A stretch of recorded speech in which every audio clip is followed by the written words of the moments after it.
Hello everyone, welcome back to Agent Nagash, channel dedicated to Agent Sigmar, and in this video we're going to be returning to the Maggotkin Of Nurgle in their Army Archive series. So in this video we're going to be looking at two things, which are how you summon Demons of Nurgle onto the battlefield via contagion points, which we'll get to, and also as part of this we'll be looking at the Feculent Gnarlmaws, and I hope that's pronounced correctly. And what we'll be looking at first is going to be the Feculent Gnarlmaws. And this is the scenery piece for the Maggotkin of Nurgle. So what it says about it is, when armies of Nurgle march to war, their filth and corruption causes Feculent Gnarlmaws to burst from the soil, revolting trees from the realm of chaos, which attract the plague gods and demons. So after all other terrain features are set up, but before you choose a territory or set up your army, you can set up a one Feculent Gnarlmaws anywhere on the battlefield that is more than 1 inch away from any other terrain features. If both players set up a Feculent Gnarlmaws, each player rolls a dice, rolling again in the case of a tie, and whoever rolls higher can choose the order in which the Feculent Gnarlmaws are set up. So going to see what they do, as of course they are your terrain feature for your army.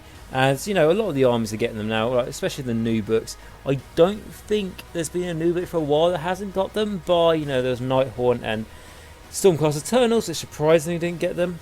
And Legions of Nagash got tokens instead. And Daughters of Cain didn't get a terrain feature. But anyway, so most armies now are getting a terrain feature. So looking at the Feculent Gnarlmaws, so what it says, a Feculent Gnarlmaws terrain feature consisting of one model. And it says scenery rules, so the following scenery rules are used for this terrain feature. Do not roll on scenery table on the Age Sigmar rule sheets. The scenery table we've already talked about, and you roll a dice or multiple dice now to find out which scenery piece effect you get. However, you do not get that with this. It's got its own rules essentially. Right, so going into those rules, so Intertropic Chime, so in their charge phase, Nurgle units that are within 7 inches of any Feculent Gnarlmaws can attempt to charge even if they ran in the same turn. Okay, yep, that is big. The main big thing about this is because it's within 7 inches, which would normally seem quite short. However, it's not wholly within 7 inches, so you can tag units. And that's what really makes Nurgle one of the fastest armies in the game. It's not the fastest, but for an army that you would consider to be quite slow if you didn't know much about it, it's an incredibly fast army. And that is one of the main reasons is purely down to that. Okay, and then the next one we've got is Sickness of Blossoms. So at the start of each hero phase, roll a dice for each unit within 3 inches of any Feculent Gnarlmaws. On a 4+, that unit suffers 1 mortal wound. Units with the Nurgle keyword are unaffected by this ability. So essentially, the main thing you're taking this for, in my opinion, is because you can get contagion points from it, but we'll get to that in a moment. But mainly for making your army be able to run and charge. If you do more wins to the enemy, that's great. But the main thing is getting the run and charging, which is absolutely huge. Use it on big units of plague drones. When I fought against it, someone had, I think, a unit of 9 plague drones, something like that, and just literally took a whole game to kill. And I killed 8 of them, and I left one of them on 1 or 2 wounds, and didn't get any kill points for it. And that was really annoying. But they got to me turn 1. They did a turn 1 charge, which was absolutely massive. Okay, so that is the scenery piece for the Maggotkin of Nurgle, and yeah. Not bad, not the best that we've seen, but not bad. But making your army be able to run and charge, as not even like on a 4+ they can do it, they can just do it, is really good. Like I say, probably not the best scenery piece, but it's certainly not the worst. I mean, that it makes it one of the best. Okay, so going into contagion points and how you summon Demons of Nurgle onto the battlefield. So we basically got I'll read through the description of how you do it. There's a couple of paragraphs, and then there's a list of what units you can summon. So it says, areas of the mortal realms that are overrun by Nurgle's minions become weak points in reality, through which the demons can be drawn from the realm of chaos. You can summon units of Nurgle demons to the battlefield if you collect enough contagion points. It now goes to tell us how we get these said contagion points. So firstly, at the start of each of your hero phases, you receive 3 contagion points if there are any friendly Nurgle models in your own territory. Okay, so that's the first one. Pretty achievable. I think in most cases you are going to have a friendly Nurgle unit in the back. It could be anything from like a wizard, or it could just be something like if you're pestilence, or you've got some pestilence in your army, you've got a plague or catapult, that's a Nurgle unit, you'll be getting that. So that's 3 points pretty easily achieved there. And then another way for you to be able to do it is you can have an additional 3 contagion points if there are any friendly Nurgle models in your opponent's territory. Yep, fairly achievable, especially when you're looking at, turn 2, turn 3. Yeah, you're definitely going to be getting that on, because you are going to want to attack the enemy. Remember how I said how fast this army can be? You can potentially do that on turn 1. So there we go, and then that's another 3. So that's, you're looking at 6 a turn with that. However, what is important to say is it says at the start of each of your hero phases, so you wouldn't be getting that in your first turn, but from the second turn onwards you could. Then it says another way is if there are no enemy models in the same territory as friendly Nurgle models, you receive 1 additional contagion point. So that's good. I mean, turn 1 maybe if you go first you could get this. So in that case you'll be getting 4 on turn 1. Yeah, but I think this is going to be sort of negated pretty quickly, if I'm honest. Okay, so and then it says in addition you receive D3 contagion points for each Feculent Gnarlmaw that has no enemy models within 3 inches of it. Okay, so if there are enemy units within 3 inches of it, chances of them taking mortal wounds, good. If they aren't, because the enemy doesn't want to take those mortal wounds, they're giving you an extra D3 points, and that's another good reason to have that senior piece on the table, to put as many of them on the table as you can. Now, it says you can only put 1 on the start, but you can summon them in when we get to the table. So that is quite a nice, easy, early option to go for on the summoning. Right, it then goes on to say, if you have 7 or more contagion points, at the end of your movement phase, you can attempt to summon 1 or more units from the following list to the battlefield. Add them to your army. Each unit you summon costs a number of contagion points as shown on the list. You can only summon a unit if you have enough contagion points remaining to pay its cost. Which is pretty straightforward. Then says, summoned units must be set up wholly within 12 inches of a Feculent Gnarlmaw or friendly Nurgle hero, and more than 9 inches from any enemy models. If the summoned unit is a Feculent Gnarlmaw, it must be also set up more than 1 inch from any terrain features. Subtract the cost of the summoned unit from the number of contagion points you have available immediately after it has been set up. Okay, so now we're going to look at the table. So I'm just going to read it out to you guys. So we're going to go from the lowest units that cost the lowest amount of contagion points to summon. So the ones you'll be doing early on if you're not saving up your points. These are the ones you could do sort of fairly straight away. And the first one we got is a Feculent Gnarlmaw for 7 points. So you can see why this is quite a good one to put on the table. Even you just put it in your backfield where the enemy's not really going to go near it. More than likely, just giving you the extra D3 points. So yes, that is good. I like that. It's especially just for clocking things up. It's like, for example, I'm a Slaanesh player, and Slaanesh have access to summoning. Now, Slaanesh summoning is particularly good. Essentially, what it is, when your heroes cause wounds to enemy models, and the wounds do not kill them, you receive points. For example, if a Slaanesh hero kills a Liberator, you get 1 point because they've got 2 wounds. One of the wounds you dealt to them did kill them, but the other one merely wounded them, and then that is what you'll be getting your depravity points, they're called for. You also get depravity points for when your Slaanesh heroes take said wounds that do not slay them. So what I could do early on is summon a Infernal Enchantress who's got a shoot and attack that's got a good chance of doing damage to the enemy, and it's a very good way to clock your depravity points quickly if you want to.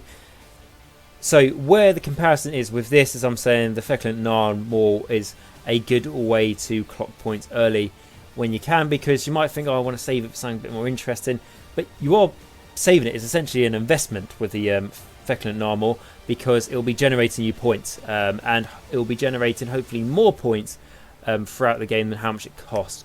However, it does generate D3, so it is risky, and that's only once per turn because in your hero phase.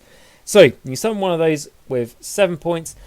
The other thing to remember though about that is, yes, it does generate more points, but also it's making your bubble to be able to run and charge even bigger. which to be honest might be the main point for you to summon these on, just to give you that huge bubble. And it also gives you more, contagion points over time. Okay, so the next one you can summon is a Nerdling Base. This is one Nerdling Base. There's not a unit for each, just one, and it costs you 7 points. The next one is a unit of 5 Plague Bearers that costs you 7 points. The next one is 3 Nurgle Bases that cost 14 points, which makes me laugh a little bit because it's like the Nurgle Base where you only get 1 for 7 points, but you get 3 for 14. So it's, like basically buy 2, get 1 free, which is quite cool with the contagion points. Okay, and then you get 10 Plague Bearers for 14 points, 1 Spoilpox Scrivener Herald of Nurgle for 14 points. Then the next one, 1 Sloppy Bile Piper Herald of Nurgle for 14 points. Then 1 Poxbringer Herald of Nurgle for 14 points. And then we go up to the ones that are costing you 21 points now. So that's going to be 20 Plague Bearers for 21 points. So again, you're getting a bit of a discount there compared to 10 that cost you 14. And then we've got 3 Plague Drones for 21 points. We've got 1 Holotus Slimemox for 21 points. And then we got a Great Unclean one for 28 points. Okay, so obviously the big guy there costs a lot of points towards the end. So essentially, I haven't reviewed this War Scrolls yet. Obviously, it's part of this army archive because I do the allegiance abilities and then I go into the War Scrolls. So obviously, we can talk about this a little bit more when we go into the War Scrolls. But right now, at the moment, we're mainly just talking about how the summoning works. And is it the best summoning Age of Sigmar has to offer? Absolutely not. It's not the best summoning. Slaanesh is, I don't want to say it is the best summoning, but it's arguably the best. If not the best, it's certainly one of them. And that is mainly because, Slaanesh, it's very easy to get the depravity points, but it does depend on how you build your army. If you build your army of big keepers of secrets that are going to take damage, gather points, kill things, gather points, well, kill but wound things and gather points, you're going to get a lot of depravity points, and that's how I run them. And the reason why I'm comparing the Slaanesh to this is because Slaanesh is obviously another Chaos God. It just sort of fits in there. And it's very new. However, if you compare this to Slaanesh, one thing this has over Slaanesh is that you can summon within range of a Feculent Gnarlmaws, which makes a huge difference, especially if you can pop them up on the board. You can put one in your backfield just for like a safe keeper. So if things really go bad throughout the game, you've still got a safe zone to be able to summon from. Whereas Slaanesh, if you lose all your heroes, that's all you're summoning. It doesn't matter if you've got like 60 points to summon, let's say. You've lost all your heroes, that's all you're summoning. Also, you could have 2 heroes left, but they're just surrounded by the enemy. So there's no way for you to be able to set up more than 9 inches away from the enemy and hold within 12 inches of that hero. Nurgle doesn't have that problem, not nearly as much. So Nurgle might not be as, like, if you just read it off the page, as powerful as Slaanesh for the example. However, it's more a safer option. You don't get points as quickly. However, you get points more consistently, and it's more reliable for you to summon those units on. Again, if you compare it to Khorne, Khorne's obviously going to wipe out units, hasn't it? So that's all hit or miss. If your enemy's got just huge blocks of hordes as an example, then, well, enjoy with Khorne trying to be able to kill them all. Not saying you can't, but you're just not going to get as many points if they had lots of little units. And then you've got Legions of Nagash that just go, here's 1 command point, here's 30 Grimghast Reapers, which I just think is stupid. Not a fan of that at all. Then you've obviously got Fleshly Courts, their summons very powerful.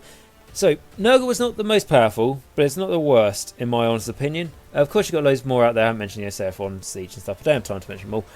But Nurgle ones are consistent. I do like it.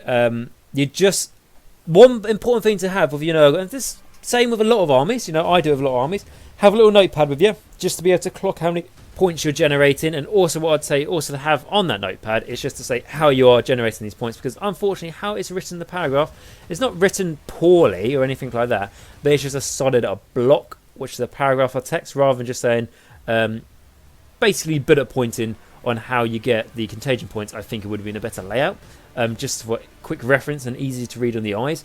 But you could do that yourself, like having that next to your little notepad or how many points you're clocking on.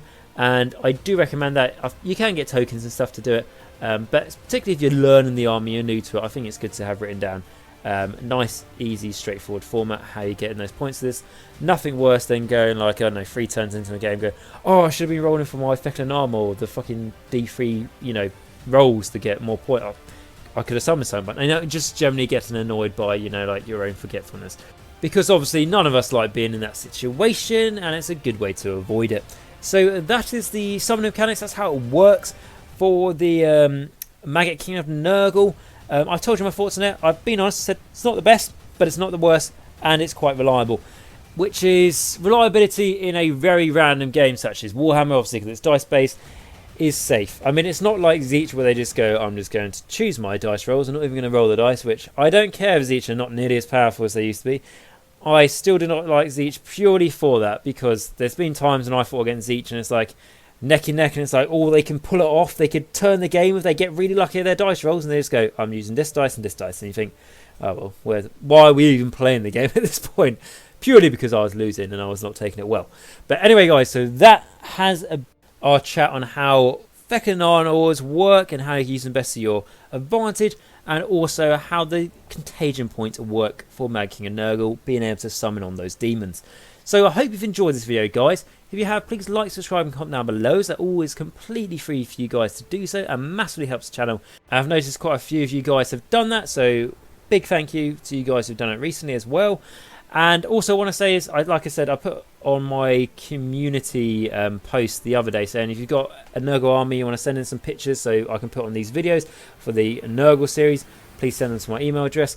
I've seen people say like they will do it and stuff, but they haven't yet, so I'm just saying that if you want to, it is still on there, just because I can keep on using the same artwork pictures for the background for these, but after a while it might get a little bit mundane or something like that, so I want to avoid that. So if you've got any photos of your army you'd like to see on the channel, send them my way and we'll get them up there. And like I want to say also, guys, if you would like to support the channel a step further, I've now got a Patreon account, which is a great way for me to get money for the battle tomes, save up better for a mic, which is better than the one I've got, because I've noticed lately that there's a bit of crackling on the mic, which I'm really not a fan of. Really want to get that changed. Also, it's really good towards things like big things for the channel, like a camera or something, so I can do battle reports, be really cool. And also for me to be able to justify basically the time stuff put into the channel really does help towards all these things. And because of that, we've got 4 vampires on Patreon, which are the tier 2, so these people donate at least $5 a month to me. There's Max, Carl, Simon and Martin, who have been doing it now for a long time, and I want to say thank you for putting money towards all those things just mentioned. It really is nice of you guys. Thank you for the continued support. And if you can't support me on Patreon, that's absolutely fine. I'm just really happy you came and watched this video here today. So remember, guys, until next time, Nagash is all, and all is one in Nagash.